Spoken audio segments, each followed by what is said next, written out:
បាទសួស្តីពុកម៉ែបងប្អូនទាំងអស់គ្នាយើងឃើញសកម្មភាពដំពុកបែបនេះគុំថាជាសកម្មភាពយើងធ្វើនំជៀលណាមែនទេបងប្អូនបាទជាសកម្មភាពនៃការធ្វើដុំផ្សិតបាទដុំផ្សិតដែលយើងផលិតសម្រាប់បដោះនៅក្នុងរោងអញ្ចឹងណាបាទបងប្អូនអញ្ចឹងដំណាក់កាលវាមានច្រើនវាមានការលាយលបាយដោយប្រើអចរណាលាយជាមួយសមាសធាតុផ្សំផ្សេងតាំងពីកបោស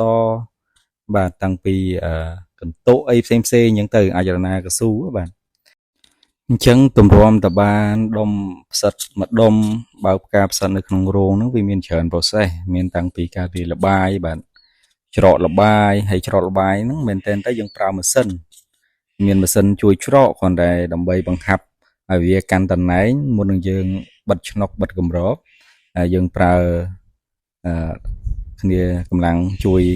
អុកវាបន្តិចបាទដើម្បីទទួលបានដុំហ្នឹងវាណែនធ្វើឲ្យនៅពេលដែលយើងចំហុយហើយដាក់មេទៅមេវាដើរបានប្រសើរដើរបានល្អបាទអញ្ចឹងសកម្មភាពនេះគឺនៅពេលយើងអុកណែនហើយគឺយើងដាក់កវាបាទខៀវហ្នឹងគឺកហើយបន្ទាប់មកយើងបិទឆ្នុកវាអញ្ចឹងដំណាក់កាលបន្ទាប់ចេញពីនេះទៅគឺគេយកទៅចំហុយបាទចំហុយដើម្បីសម្រាប់មេរោគនៅក្នុងដុំកំប៉ុស្តបែបហ្នឹងបាទបន្ទាប់មកទៀតគេអាចទុកវាឲ្យត្រជាក់ហើយបើយើងចាប់ផ្ដើមដាក់មេណាបាទហើយជាមួយគ្នាដែរអានេះគឺជាឧបករណ៍ដែលយើងច្រកសម្រាប់ជួយសម្រួលកម្លាំងមានថាមានឧបករណ៍ហ្នឹងវាដើរលឿនវាធ្វើលឿនហើយនេះជាឆ្នាំងចំហុយហើយក្នុងមួយឆ្នាំងហ្នឹងយើងចំហុយបានប្រហែលជា1600ដុំមួយវគ្គហ្នឹងតែម្ដងឆ្នាំងចំហុយនេះដែរយើងជាទូទៅដើម្បីឲ្យសម្រាប់មេរោគបានល្អនៅក្នុងដុំកប៉ុស្តរបស់យើងនេះគឺយើងរាប់ពីដែលយើងដុតភ្លើងទៅហើយវាពុះវាមានហុយផ្សែងនៅខាងលើវាមានពងដើម្បីឲ្យឃើញហុយផ្សែងអញ្ចឹងរាប់ពីនឹងទៅ4ម៉ោងមានន័យថាឆ្អិនល្អហើយយើងប្រើហ្គាសទេនៅក្នុងឆ្នាំងចំហុយធំរបស់យើងហ្នឹងបន្ទាប់មកទៀតយើងទុកឲ្យត្រជាក់យើងដាក់មេរួចហើយយើងយកទៅរោងនៅក្នុងរោងបន្ទុំហើយនេះគឺជាអចនាកស៊ូបាទដែលយើងប្រើជាលបាយ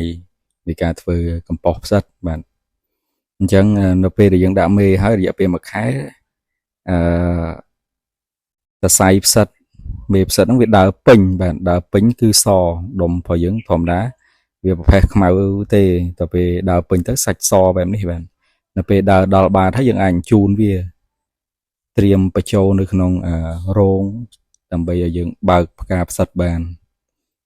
អញ្ចឹងការបើកផ្កាផ្សិតនោះគឺយើងត្រូវមានរោងបិទជិតបាទហើយរៀបចំតប្រព័ន្ធទឹកដើម្បីផ្ដល់សំណើមជាប្រចាំអញ្ចឹងរួចពីយើងដាក់នៅក្នុងរោងហ្នឹងទៅអាចប្រើពេលប្រហែលជាមួយសប្តាហ៍អីយើងអាចប្រមូលផលវាបដាបានណាគ្រាន់តែយើងប្រមូលផលម្ដងហើយយើងធ្វើមុខវាឲ្យស្អាតទៅចាំប្រមូលផលមួយវគ្គបន្តទៀតអញ្ចឹងដុំសិនមួយដុំហ្នឹងប្រមូលផលបានយូរបាទអញ្ចឹងវាអាចជាអាជីពមួយដែរដែលពាក់ព័ន្ធនឹងកសិកម្មដែលអាចរកចំណូលបានបាទអរគុណច្រើន